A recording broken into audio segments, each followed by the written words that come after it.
Yahweh na aming Panginoon, sa buong mundo'y tunay kang dakila. Iyong papuri abot sa langit, pinupuri ka ng mga bata't bagong silang. Ikaw ay nagtayo ng isang tanggulan, kaya natahimik ang lahat ng iyong kaaway.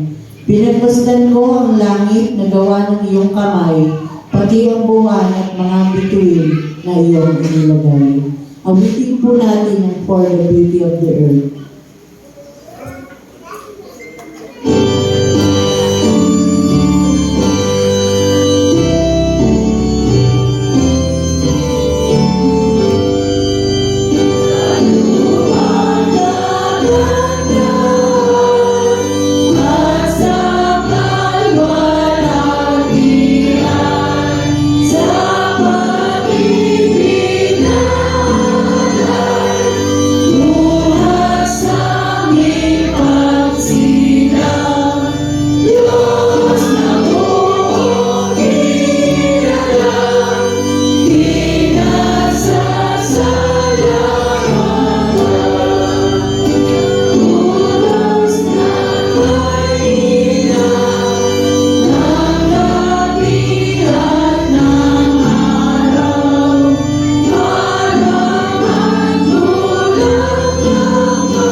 Manangin na sa langit, sa iyo ang pinakamataas ng pabulit pasasalamat ay aming ibinabalik.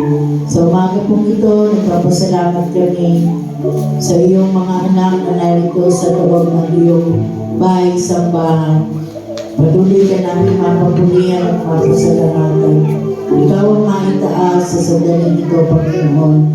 At ang iyong banal na Espiritu ang siyang manguna at pumuspos sa bawat isa sa amin. Kaya din po, gabayan mo po ang buong maghapong darating saan man kami gumaroon, ano man ang aming gagawin. Ito, Panginoon, ay pinagkakatiwala namin sa iyo. At sa anak mo na ititindig upang magdala ng iyong banal na salita, ang mensahe para sa bawat isa sa amin. Nawa ay hubugin mo siya ng iyong Santong Espiritu at patuloy mo po siyang gamitin upang patuloy na madala ang iyong mabuting balita sa bawat isa sa amin. Ito po ang aming panalangin na may pagpapasalamat sa tanging pangalan ni Jesus. Amen.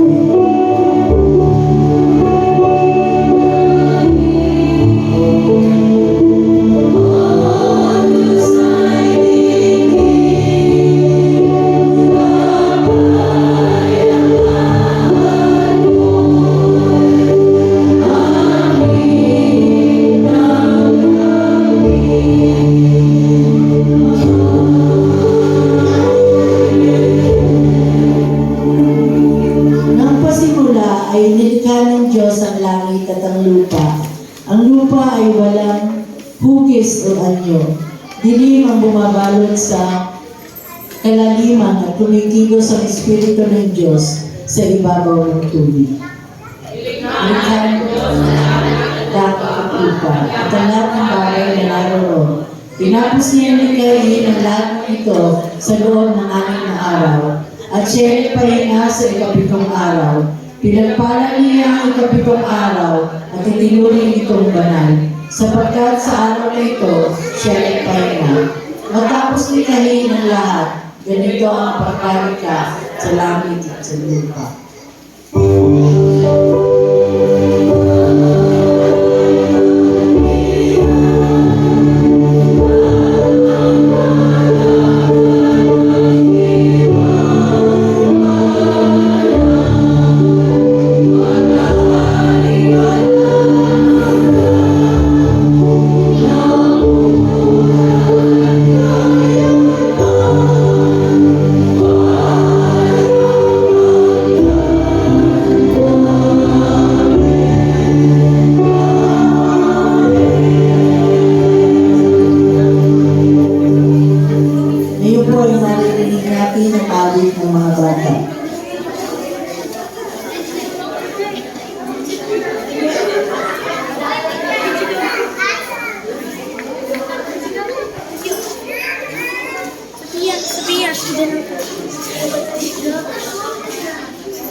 You know what to do. It's time to put the phone down and raise your attitude.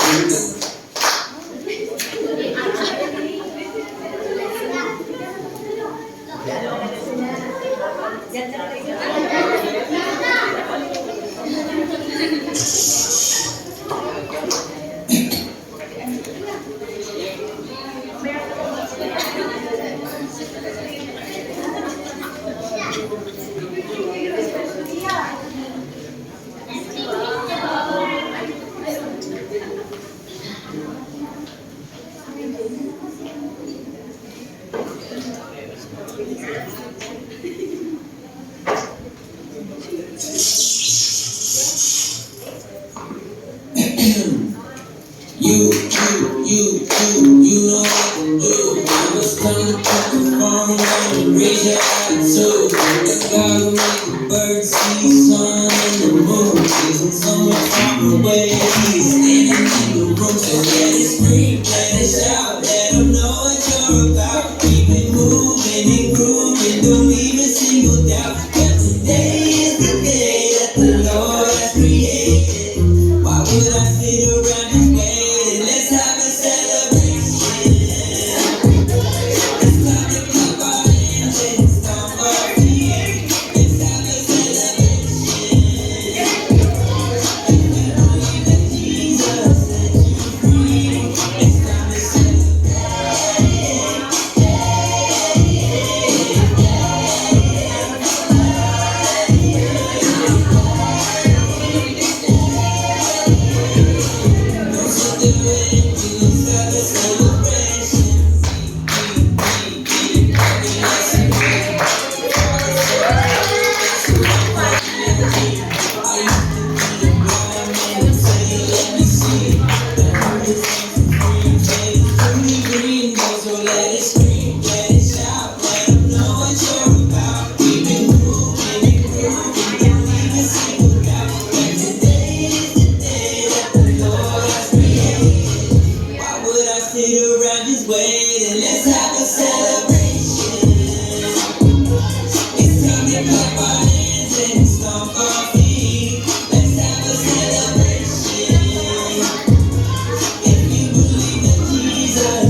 Tayo po yumuko at tayo nanalangin. Dakilang Diyos na makapangyarihan sa lahat. Maraming salamat sa mga bata na ito. Iyong iglesia. Salamat po sa kanilang mga buhay at lakas na ipinagkakaloob nila sa iyo. Tulungan mo po sila ngayong darating na pasukan. Ingatan mo sila sa kanilang pag-aaral. Bigyan mo po sila ng katalinuhan na gumabay sa kanila. Lord, ikaw ang laging manguna sa kanilang pang-araw-araw na pamumuhay. Gamitin mo sila sa kanilang mga kaibigan na maging ilaw sila ng kanilang mga kasamahan sa kanilang pag-aaral. Lord, patawarin mo sila sa kasalanan na isip, na salita at nagawang di kalugod-lugod sa iyong harapan. Ito pong aming dalangin na may pagpapasalamat sa tayong pangalan ni Jesus. Amen. Salamat po. Tayo po ay sakin na hindi makapatid ito po sa mga sulat ni Apostol Pablo sa mga sulat niya sa Iglesia sa Gawa. Kabanata 20, 28 hanggang 37. Gawa 20:27 hanggang 37. Sapagkat hindi ako nagatubiling ipahayag sa inyo ang buong layunin ng Diyos. Ingatan ninyo ang inyong sarili at ang buong kawan na inilagay ng Espiritu Santo sa inyong pangangasiwa. Pangalagaan ninyo ang Iglesia ng Diyos na Kanyang tinubos sa pamamagitan ng dugo ng Kanyang anak. Alam kong pagkaalis ko'y magsisipasok ang mababangis na asong gubat at walang patawag nilang lalapain ang kawan. Mula na rin sa inyo'y may lilitaw na mga tao magsasalita ng kasinungalingan upang mahikayat na sumunod sa kanila ang mga alagad. Kaya mag-ingat kayo. Alalahanin ninyong tinuruan ko kayo araw at gabi sa loob ng 3 taon at maraming luha ang pinuhunan ko. At ngayon, itatagubilin ko kayo sa Diyos at sa inyong at sa Kanyang salitang nagpapahayag ng Kanyang kagandahang loob. Ito ang makakapagpatibay sa inyo at makakapagbigay ng mga pagpapalang inilaan sa lahat ng Kanyang ginawang banal. Hindi ko hinangad ang ginto, pilak, o panangalit ni naman. Alam ninyong nagbanat ako ng buto upang kumita ng ikabubuhay namin magkakasama. Sa lahat ng pagkakataon, ipinakita ko sa inyo na sa pamamagitan ng ganitong pagtatrabaho ay dapat ninyong tulungan ang mahihina. Alalahan natin ang mga salita ng Panginoong Hesus. Higit na pinagpala ang nagbibigay kaysa tumatanggap. Pagkasabi nito, lumuhod si Pablo at nanalangin kasama nila.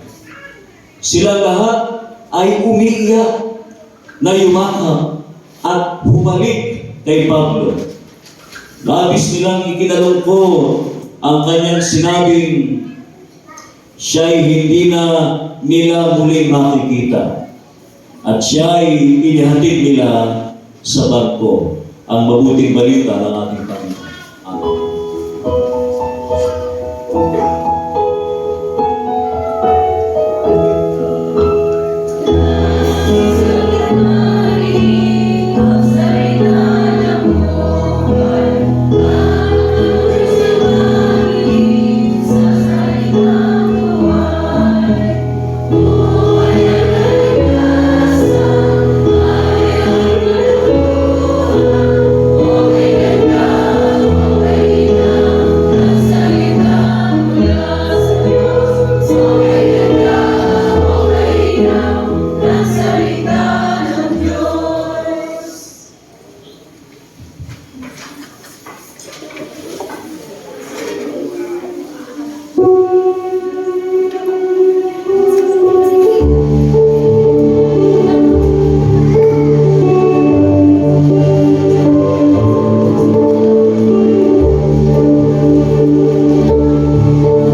ikakaloob sa iyo, Panginoon, ang bahagi ng mga biyaya at pagpapala na pinagkatiwala mo sa amin.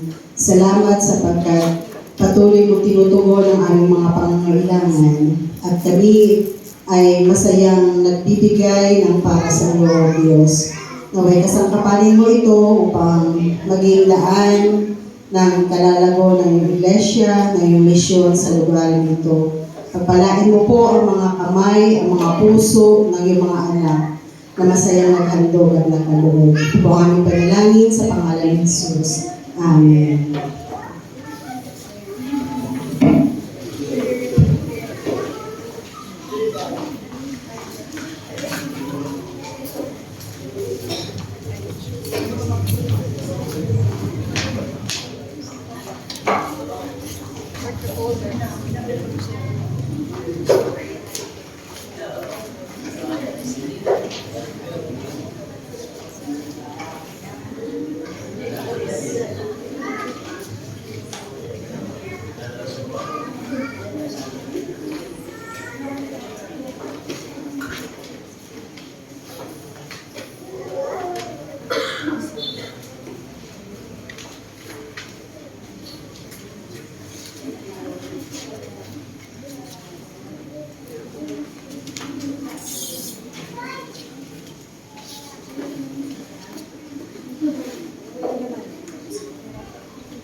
Okay, palagpakan naman po natin si Lord. Sabi mo ng mga walang sawang koro, no? Mga walang sawang koro na kahit na may edad na at gasgas na mga boses at mga medyo palyado na memorya minsan. Kahit mag-practice, parang hindi nag-practice. Pero ganun pa man, sabi nga, ito mga segue ng mga nasa puso naman tumitingin si Lord. Di ba alam ni Lord, di ba, na nag-practice tayo, kaya alam talaga naman na minsan nakakalimutan ng konting-konting part lang naman. Sige po. Anyway po, ngayong umaga nito, kita natin ang pagpupursige ng ating koro na talagang makaawit tuwing linggo, makapagsanay tuwing linggo, at ang lagi nilang hiling na sana naman nga, hindi lang puro sila ang magpatuloy ng koro, kundi ang ilan pa sa ating mga membro na may kakayanan namang umawi para sa Panginoon ay maglaan din po ng panahon para sa pag-iensayo at sa ating koro. Sige po, sa ating pong sermon ngayon, naunawaan niyo po ba yung binasa ni Pastor? Tungkol siya sa pamamaalam. So sabi ni Pastor, dahil nga last Sunday ko na ngayon, sabi niya, ikaw lang mag-sermon at bahala ka na kahit na ano. Kaya kung hindi tayo naka-lectionary ngayon, kasi merong gustong iparating ang Panginoon sa atin, bago maalam. So sabi nga dito, ang topic ko po ay a reminder before goodbye. Yes. Ang paalala bago ako mamaalam. Sabi nga ni Rizal, bago siya mamatay, may ultimo adios. Ako naman, may mga paalala rin ako, pero hindi ito paalala lang sa akin lang. Kundi paalala po ito, paalala po ito, reminder po ito, na nakabatay kung paano na maalam si Pablo sa mga taga-Epeso. Yan, sa mga taga-Epeso. At yung binasa po ni Pastor ay natatagpuan sa Gawa chapter 20, verse 28 hanggang 37. So sabi po dito, habang iniisip ko, ano kaya yung kwento sa Bible na si Pablo, ano kaya kwento sa Bible yung mayroong kapupulutan ng aral. At naalala ko po si Pablo. Si Pablo, marami siyang mga lugar na pinuntahan. Kumbaga sa tao, parang si Pablo yung manggagawa Tama ba, Pastor Rodel? Para siyang manggagawa na pumupunta sa iba't ibang lugar. Di po ba? Para siya ay mangaral, para siya ay makapag-share ng salita ng Diyos, makapaglingkod sa Diyos, makapaglingkod sa tao. At ang sabi ko nga, si Pablo ay isang manggagawa, katulad namin ni Pastor. At bawat buhay ng manggagawa ng Panginoon ay walang kasiguraduhan. Tama po ba? Ang sigurado lang sa aming dalawa ni Pastor, tuwing kami babasahan ng destino, ay walang iba kundi aalis din kami. Inilipat din kami. Kaya nga taon-taon, kahit sa totoo lang, hindi pa namin alam kung saan kami madidestino, nagliligpit na po kami. So, kesyo retain o hindi, nagliligpit na ang mga manggagawa kasi hindi namin hawak ang aming destino. Walang nakakaalam. Minsan kahit mag-request ka ng retain, hindi na-retain. Buti nga lang si Pastor na-retain. Palakpakan natin si Lord. Alam niyo po, si Pastor, ganyan lang yan, parang pikit-pikit lang yan.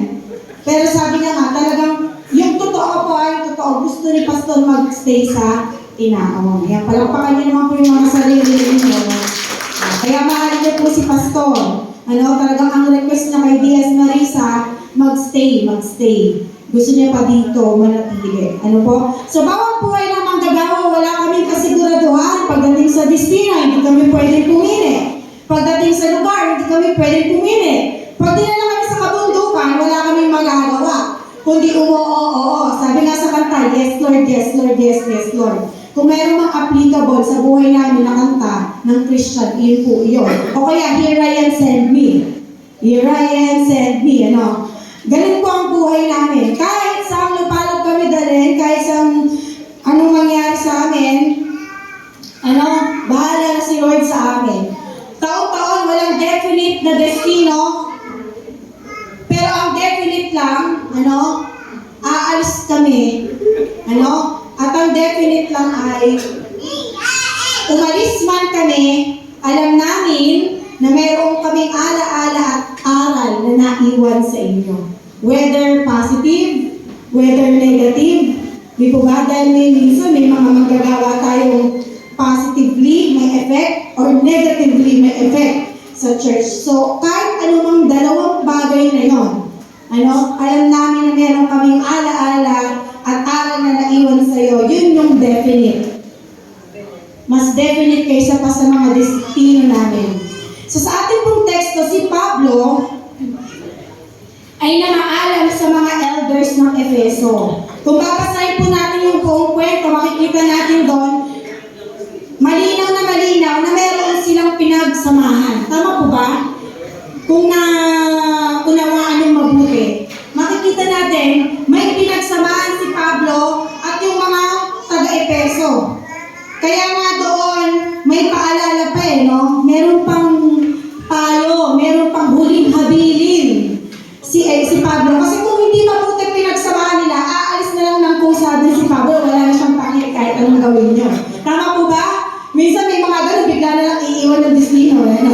Mabahala ka dyan. Biglang sibang na lang. Pero si Pablo, makikita natin, meron silang magandang pinagsamahan ng mga taga-Efeso. Kaya naman, nakapaghuling habilin pa siya, parang si Jesus sa mga disciples niya, sa mga tao. Naghuling habilin pa, di po ba? Kaya umpisa pa lang, sinasabi na ni Jesus, aalis ako. Tama? Mauuna ako sa paroonan ko. Tama po ba? Kaya siguro ang pamamaalam sa buhay ng isang manggagawa talagang normal. Bahagi ng aming buhay. Kaya kung sanay na ba kami sa pamamaalam, sanay na siguro. Di mo ba? Pero sa lungkot, hindi pa kami sanay.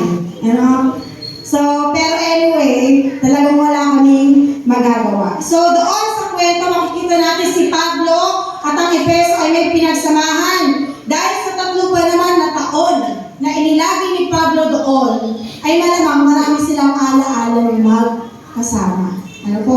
So, sabi nga doon, nangaral, hintay na ako ng mga bata doon. Sabi ko sa inyo dito kayo sa loob. Nangaral siya. Nangaral si Pablo sa loob ng 3 taon. Nagtatag siya ng iglesia. Nakasilamuha siya sa mga miyembro doon. Maaari ang ilan ay tinuring na niyang pamilya o kaibigan o posibleng mga kapatid. Ngunit dahil may mission pa si Pablo sa ibang lugar na kailangan niyang umalis, kaya siya ay nagbilin. So gaya ni Pablo, ako rin po ay mayroong mga dapat pang gawin. Hindi naman sa destino ng ibang lugar, kundi meron akong dapat gawin na sikasuhin sa buhay ko na kailangan kong pagtuunan ng pansin. Dahil bukod sa ako ay nagpas na sa 30 at meron na akong tumitikitik-tikitik na oras sa katawan ko at kailangan ko asikasuhin ang buhay ko. Bukod doon, may pag-aaral ko ako na nakakaligtaan ko. Dahil masyado po ako nakapag-focus sa ating ministry. So, yun ang dahilan kung bakit ako ay kailangan pansamantalang mamaaral. Sabi nga ni Jindia, teacher, kaya ako pwede ba huwag ka muna umalis 1 linggo pa? Sabi ko, hayaan nyo na muna akong makatapos ng pag-aaral. Hayaan nyo muna ako kahit 1 taon lang. Maasikaso ko yung aking buhay. Na sa totoo lang po, sa 13 years ko na paglilingkod sa Panginoon, kaya siguro umabot ng 34 na walang asawa ay baka dahil nga, pinagsawalang bahala ko lahat ng bagay tungkol sa buhay ko. So, alam niyo na po kung ano ang ibig kong sabihin, ang bagay na wala sa akin. Sabi nga sa kanta na, neseye na ang lahat. Pero meron kasi wala. Buti na lang dumating habang nandito. Sa inaon ko lang pala. Pero hindi sa inaon ko lang tagpuan nyo. Habang nasa inaon pala ako, doon ko matatagpuan. Doon ko siya makikilala. Okay, ano bang po, ang kahihinatnan ng taong ito, si Lord na po ang bahala. Pero sabi nga dito, huling habilin ni Pablo, katulad nga nakabatay po sa pamamaalam ni Pablo sa mga taga-Epeso. At ito po ay mayroong 3 paalala. Ayan. So, ilan po paalala? 3. Yan. Una, makikita po natin doon sa verses 28 hanggang 31, ito po yung focus nung pamamaalam ni Pablo. 3 ay. Una, ingatan ang sarili at ang kawan. So pag binasa po natin yung verses sa 28 hanggang 31, yun yung focus. Ingatan ang sarili at ang kawan. Ingatan po ninyo ang inyong sarili at sino ba ang kawan? Ang ating kapwa, miyembro, kasama ang ating manggagawa. Sabi po dito, maraming plano ang kaaway na sirain ang ating nasimulan. Tama po ba kayo doon? Tama po ba yun? Maraming plano ang kaaway na sirain ang ating nasimulan. Sa isang taon po namin ni Pastor dito, meron naman kami siguro kahit paano nasimulan. Meron naman po siguro kami kahit kaunting nagawa. At yung mga konting mabubuting nagawa namin na yun sa loob na isang taon, ang kaaway po ay handang sirain yun. Umaatungal at ayaw nang magtuloy yun. Ano? Ngunit sabi nga dito, hindi natin dapat payagan na ang kaaway ay sirain ang ating mga magagandang nasimulan. Kailangan natin itong protektahan, ingatan, at ipagpatuloy kahit na umalis pa ang mga manggagawa natin. Paborito man natin sila o hindi. Lahat ng mga magaganda ng programa, kailangan natin simulan at ipagpatuloy. Alam niyo po, dahil nga po matagal na nga po kaming worker, madalas po na nangyayari sa iba't ibang naging destino ko, pagkatapos masimulan ang gawain, humihinto. Ano? Siguro dahil hindi na pagpapatuloy ng sumunod na manggagawa, kaya tuloy yung mga dating manggagawa sasabihin nila, dati nung nasa destino kami dito, ang daming ganito, ang daming ganyan, may ganito kami, hinahanap tayo na resibo, nasa na? Ano? Biglang nawawala. Yun ay dahil hindi napapatuloy. Kaya naman siguro, para po sa akin, mali namang sinasabi ni Pablo, na ingatan natin ang sarili natin at ang kawan, kasama doon yung mga ministeryo na nasimulan ng ating mga manggagawa. Marami pong magagandang ministry at programa na simulan ng mga workers natin dati. Tama po ba? Ngayon, nasaan na sila? Ayan, nasa lang mga iyon. Pwede ba natin ipagpatuloy iyon? Ano? Dahil ang sabi nga dito, ang kaaway ay handang sirain ang ating mga nasimulan, handa silang sirain ang mga bagay na magagandang nagawa natin habang kasama niyo kami, ngunit dapat ay protektahan natin ito at ipagpatuloy. Pumalakpak nga po ang agree doon.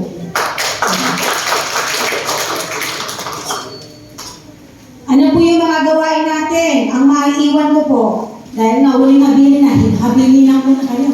Yung outreach ng mga bata, yan. Ang mga bata pong nasa labas, yan. Yung mga nasa labas na yan, na nakasalampak na lang, para makinig sa akin. Nasaan ba yun? Yan, maiiwanan ko po yan. Yung mga bata sa may gilid, yung sinusundo ko dito tuwing umaga, at inahatid pagkatapos ng ating pananamba. Kaya hindi na ako nakakapasok dito, kasi dinidiretso ko na silang hatid sa mga nanay nila.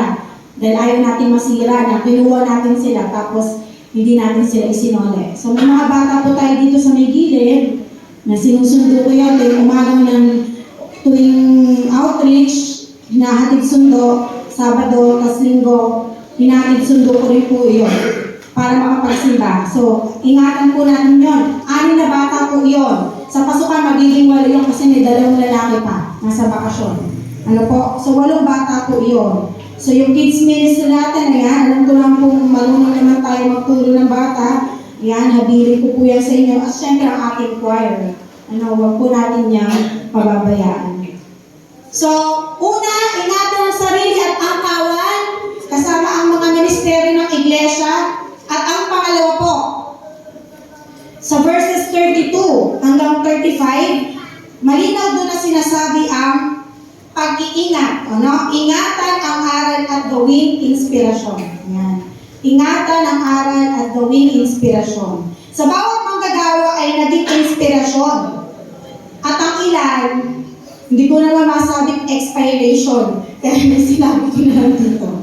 May ilang mga manggagawa naging inspirasyon at ang ilan naman ay naging aral sa atin. Ano po? Naging aral. Posible sa kanilang mga nagawa, mabuti man o masama, ay meron tayong natutunan sa kanila. Ang mga aral na ito ang dapat natin isa puso at isa isip habang tayo ay naglilingkod. Ngayon po, sa isang taon namin pamamalagi sa inyo, ano ba ang aming mga mabubuting naituro sa inyo? Ayan. Ano ba naman yung mga aral na naituro namin sa inyo? Ano? Ang sagot ay nasa inyo po. Ano? Ngunit ang dalangin palagi ng mga manggagawa, ewan ko po ano si Pastor, nawa-nawa, ang mga aral ay maisabuhay po ninyo. Ano? Sa totoo lang, pinakamahirap sa lahat, madali lang makinig. Pero ang pinakamahirap sa lahat, yung maipagpatuloy, maisagawa, yung mga aral po na ating natutuhan. No? Ang council po natin, nananawagan para sa isang pagpupulong. May mga bago na naman po tayong mga gawain na ilalatag sa loob ng isang buong taon. Ang ating pong council, pinagpaplanuhang mabuti lahat ng gagawin. Ano? Para maging maayos, magpatuloy, maging malago, dumami ang mga ang taga-inaon, lumalim ang ating pananampalataya. Ngayon po, sa lahat ng effort na yon, no? Gaano bang kalaking effort din ang kaya nating ibalik? Ano? Para nang sa ganun ay hindi masawalang bahala yung mga programa po ng ating council. Ano po? So,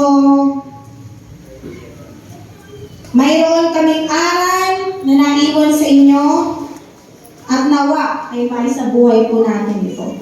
Ano? Pangwakas. Makikita po natin sa verse 36.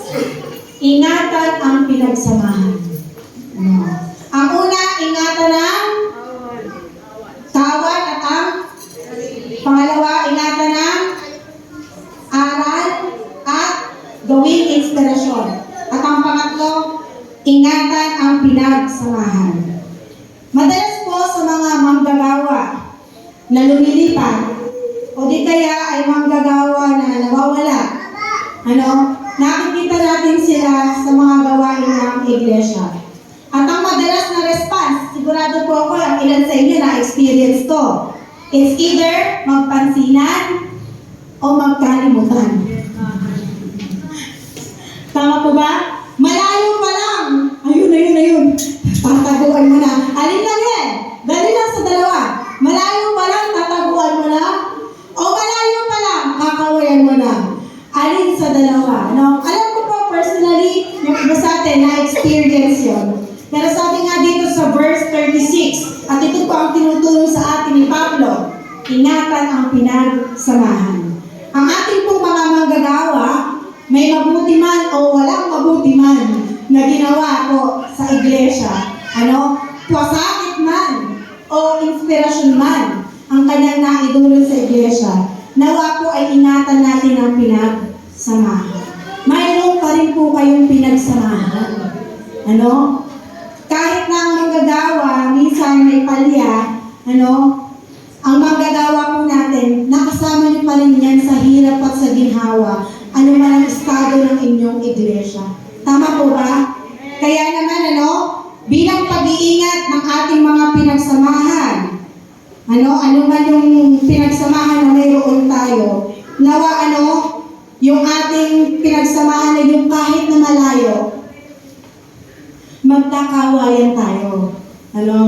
Kahit na malayo, magkakamayan tayo. Kahit malayo, maglalapitan tayo. Hindi yung magtatago tayo. Ayan si Ate Vista. Magtago na tayo. Pastor, nandiyan ka pala. Sorry busy ako. Alis muna ako.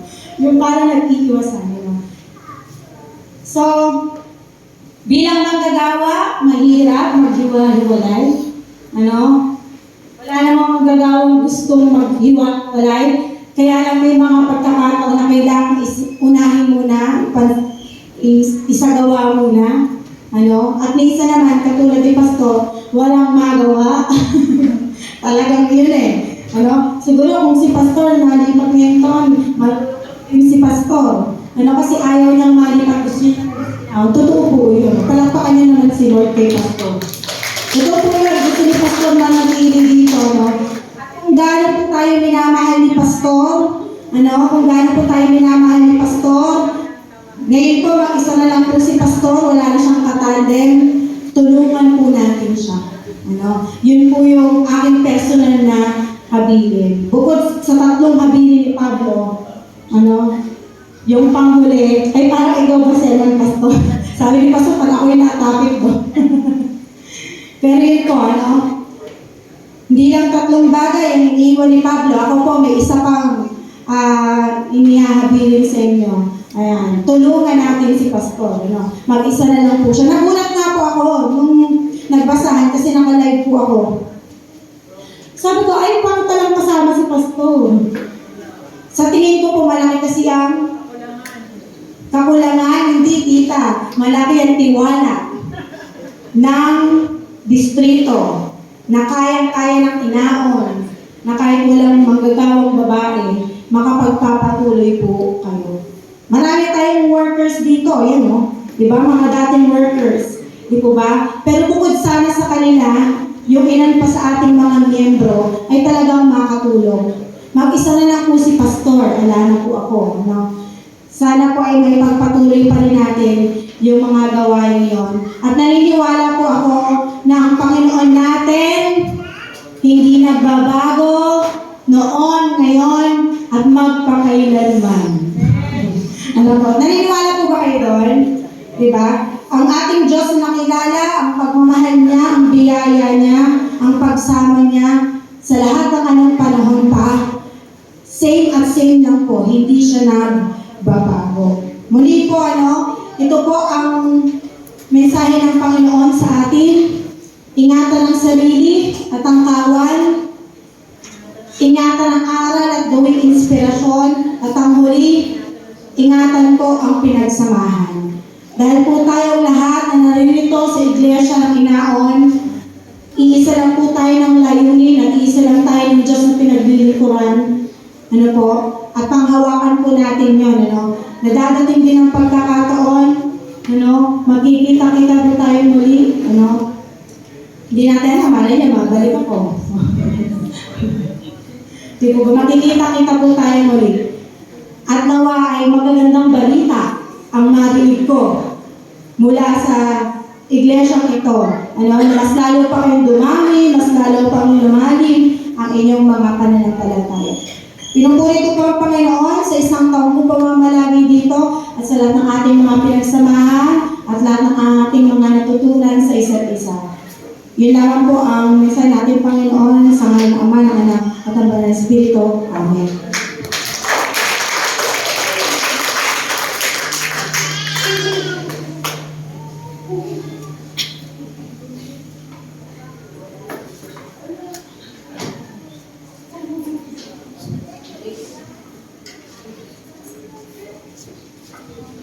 Ayan, sa ating pong awit ng okay po, tawagin po natin si kapatid na Esther sa testimony.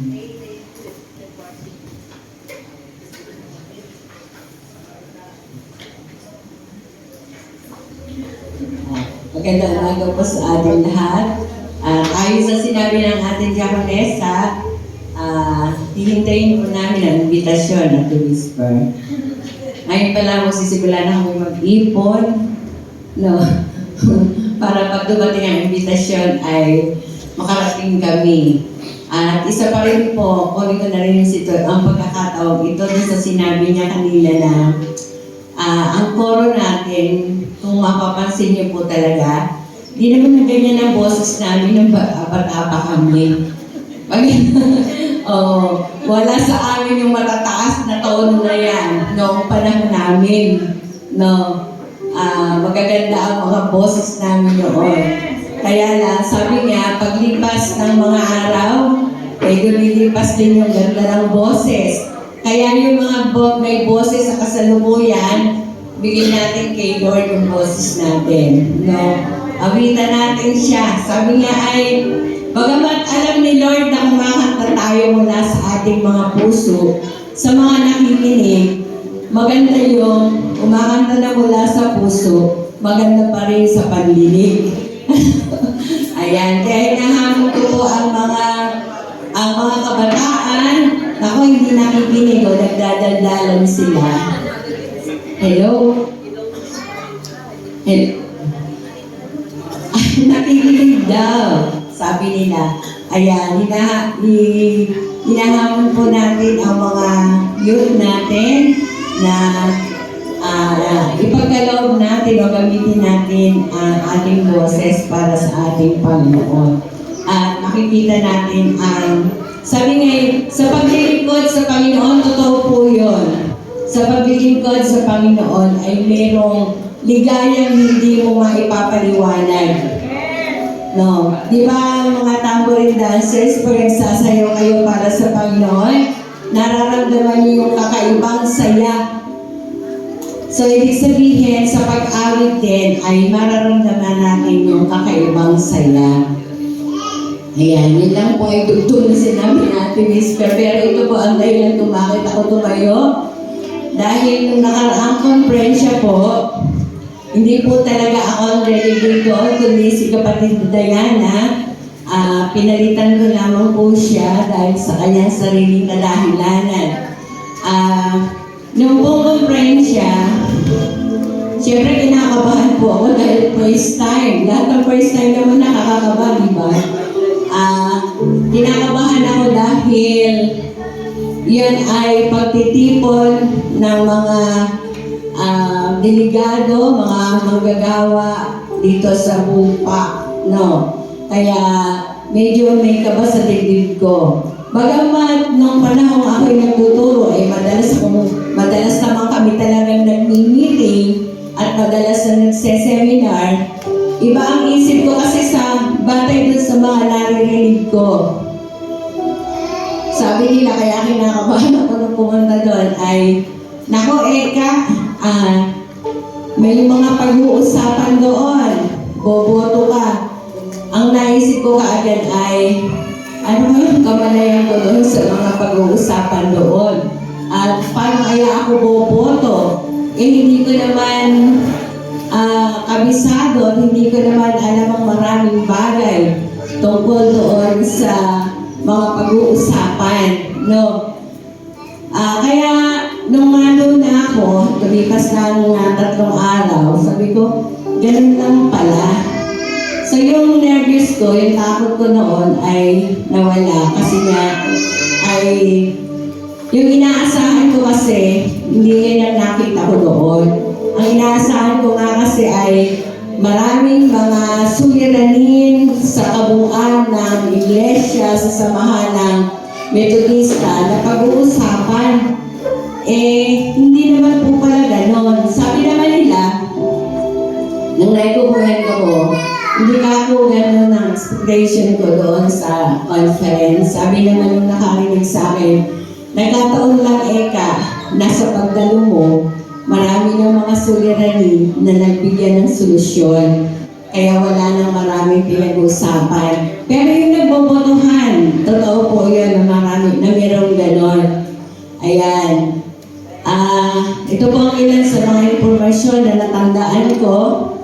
Magkakaroon po tayo ng regional conference na tinatawag. Bukod po doon sa,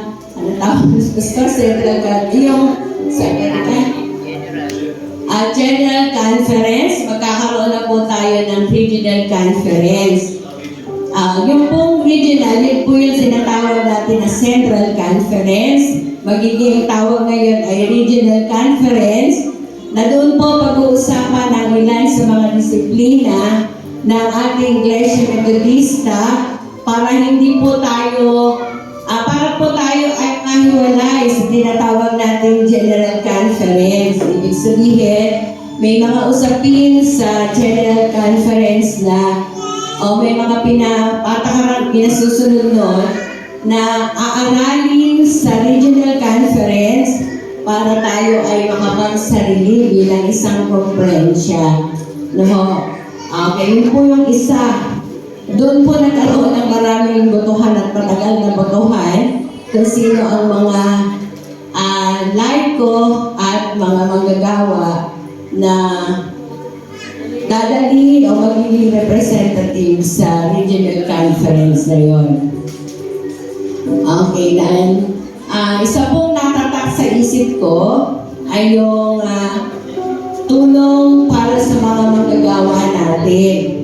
Kasi, sabi nga po nung treasurer ay ang ating mga manggagawa ay tumatanda din, no? At kailangan nilang mag-retire mula sa kanilang gawain.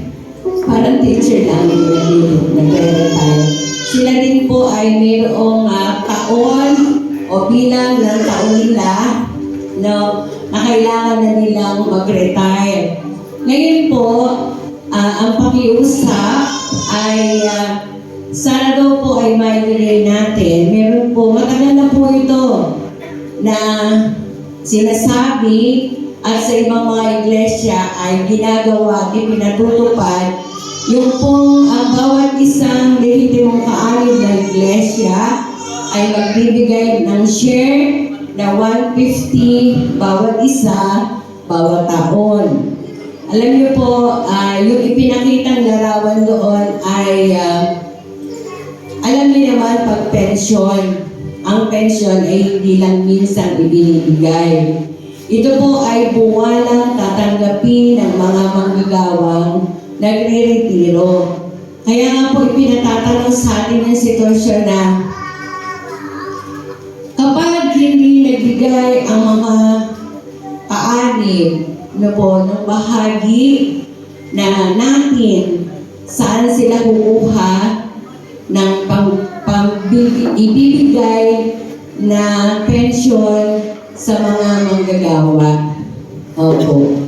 Parang doon ko na naramdaman ko po yung sitwasyon, kahirap. Dahil sa kasalukuyan ko yung may pension na lang ako, kaya nakikita ko kung walang pondo, ano ang ibibigay sa kanila. Taon-taon po ay bagamat may namamatay, taon-taon ay nadadagdagan po ang nagre-retiro. No? So, ipinapadama po sa atin ang kalagayan ng mga manggagawa natin na pagkatapos niya naman ng matagal na panahon ng kanilang paglilingkod, ay tatanda sila at mawawala na ng kakayahang maghanap buhay o magtrabaho. Kaya po,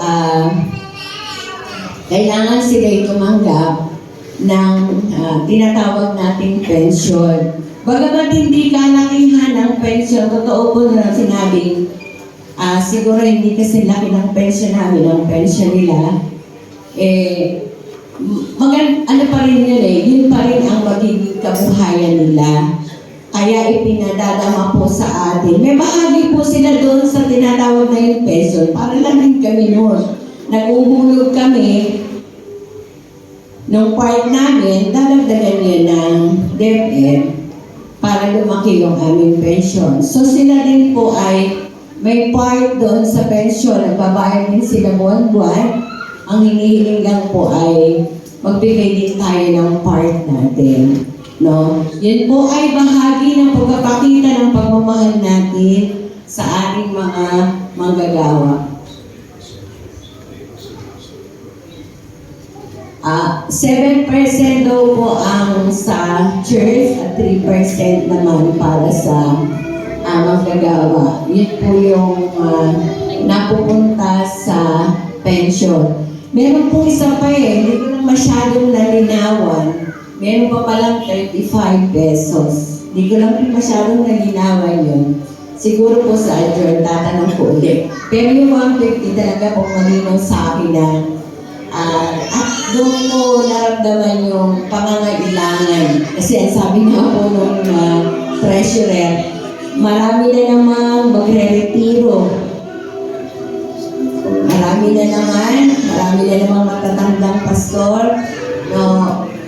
Kaya nananawagan po sila. Mga kapatid, siguro yung 150, isang load lang natin yon, no? Isang load lang natin. Kaya ibigay po sana natin para sa ating mga gawang magre-retiro. Ang adjourn po ay sa darating na Sabado. Ayan. Ilan po natandaan ko, pasensya na po kayo. Maliban doon sa nalagbasaan na nga, ang ating pastor ay nanatili, ang ating manggagawa ay papaalam. Papaalam na. Alam ko ako natandaan, yun lang po. Kasi yun lang po talaga ang natanim sa puso ko, yung tinasabing pension na yun, no? Sana po ay huwag maging mabigat para sa bawat isa sa atin yung 150 pesos yearly po yun, no? Bawat taon, isang beses lang po yun sa isang taon, 150. Okay, salamat po.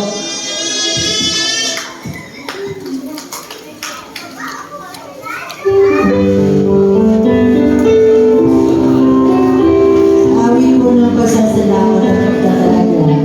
Awin ko.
sa yung iglesia na patuloy na aming yayakap, pinaglilingkuran, ibang ang aming kakayahan.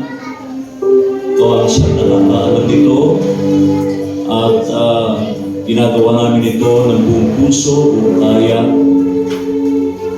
Ang mga sitwasyon ay ikaw lahat ang nakakaalam. Ikaw ang siyang bumibilang at binibigyan ng pagpapahalaga ito. Ang aming paglilingkod ay sa iyo nakatala, sa iyo po recorded ang lahat. Bahagi lamang po ng aming paglilingkod sa aming kapwa, ang iglesia, aming pamilya, bilang inyong mga lingkod ay buong buhay namin ay ilalaan sa iyo, sa aming kawan tulad ng aming mensahe narinig ngayong umaga. Salamat po sa labing isang taong paglilingkod ng aming kamanggagawa at Whisper Salinas. Salamat po sa buhay niya, sa aming pamilya na nakasama din namin ang kanyang mga magulang. Salamat po sa labing isang taong paglilingkod niya sa kanyang kawan mula sa mga bata hanggang sa aming mga magulang dito. At kung ano man ang kanyang palaging pa sa buhay, kayo ang patuloy na sumama sa kanya. Ituro ang mga tamang direksyon, kanyang pagpaplano sa buhay, ano man ito ang ng Diyos. At sa iglesia nito na kanyang pinaglingkuran, ay nagpapasalamat din po sa kanilang paglilingkod, sa lahat ng kanilang naipagkaloob, naibigay, hindi matatawaran, na hindi lamang sa pagitan ng mga pinansyal o material na bagay, kundi yung pinagsamahan ay dadalhin po namin, iingatan ito tulad ng mensahe namin narinig. Salamat din po sa patuloy na pagtitiwala sa amin, muli na italaga sa iglesia nito na inyong tinatag mula sa aming mga magulang hanggang ngayon ay pinagmamalasakitan, tinataguyod ng mga kaanib ng Inaon United Methodist Church. Salamat po mula sa mga bata, mayaf, kabataan, kababait, kalalakihan, hanggang sa aming mga elders. Nandiyan sila upang sumubaybay sa amin, magsilbing tagapayo sa amin. Hindi namin sila pwedeng kalimutan sapagkat pinagdaanan nila kung paano magmalasakit, paano itaguyod ang iglesia ito. Pakinggan namin, dalawa naman ang tainga namin. Pakinggan namin ang kanilang mga sinasabi. Laging may wisdom ang kanilang sinasabi, ang kanilang panukala. Hindi sapagkat sila ay mga retirado na, ay pasanami sila sa puwera o papaliwalain. Napakahalaga ng kanilang mga panukala upang nanatiling lumalakad sa tamang direksyon po ang inyong iglesia. Maraming salamat po. Ano ba ang aming kalagayan? Sa pisikal, talaga pong humihina ito, pero huwag namin kalimutan na mayroong spiritual na laging malakas dapat naming paglingkod sa iyo. Sapagkat dyan po rin kami susukatin, hindi sa lakas na pisikal, kundi paano namin pinahalagahan ng paglilingkod bilang inyong mga anak. Salamat po. Salamat po sa lahat ng biyaya, pagpapala na tinatanggap namin bilang mga manggagawa sa lugar na ito, ang iglesia ng Inaon United Methodist Church. Tunay na tinanggap nila kami, binahal, at pinagmalasakitan, at patuloy na ipinapanalangin. Maraming salamat po, dakilang Diyos, sa panibagong taon muli ng buhay, kalakasan, ang mga may birthdays, wedding anniversaries, sa iyo po lahat, habang kami malakas, higit sa material na bagay, habang malakas kami, habang buhay, tuwing umaga, may layunin na, huwag namin ipagpigit balikat, huwag namin baliwalain sa pagdilat ng aming mga mata sa umaga. Meron kang dakilang layunin. Hindi para kumain lang, magpakasaya, magpakaligaya. Bilhin ang lahat ng kaya namin bilhin. Kumain sa mga mamahaling kainan, hindi po yan talaga ang unay na layunin. Kundi habang kami nabubuhay, habang kami dumidilat sa umaga, ay mayroong dakilan tayo may paglingkuran ka at ang aming kapwa. Salamat po sa kabuuan, kay sa aming council officer. Salamat sa kanilang paglilingkod at pagmamalasakit, pagtanaw, pagtingin, pagtataya, evaluasyon sa lahat ng aming ginagawang paglilingkod. Maraming salamat po. Ito ang aming samang dalangin sa mga pangyarihan pangalan ni Jesus. Amen. Amen.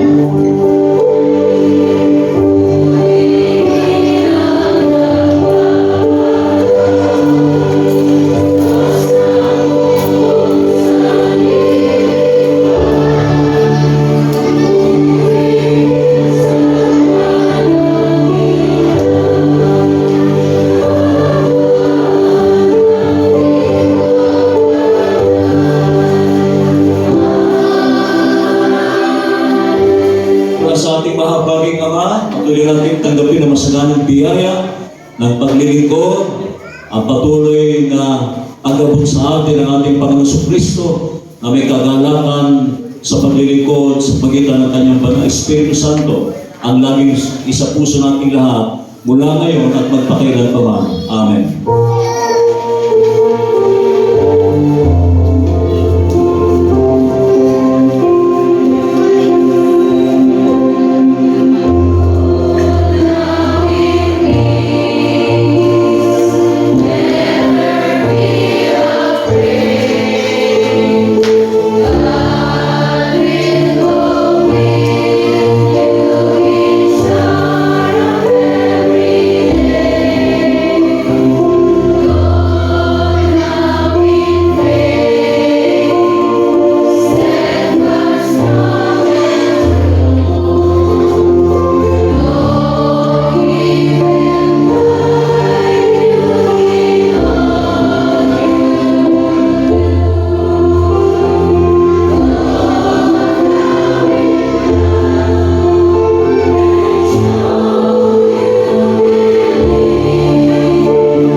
Maraming salamat po at palagi tayo lahat ng ating mga paglilingkod.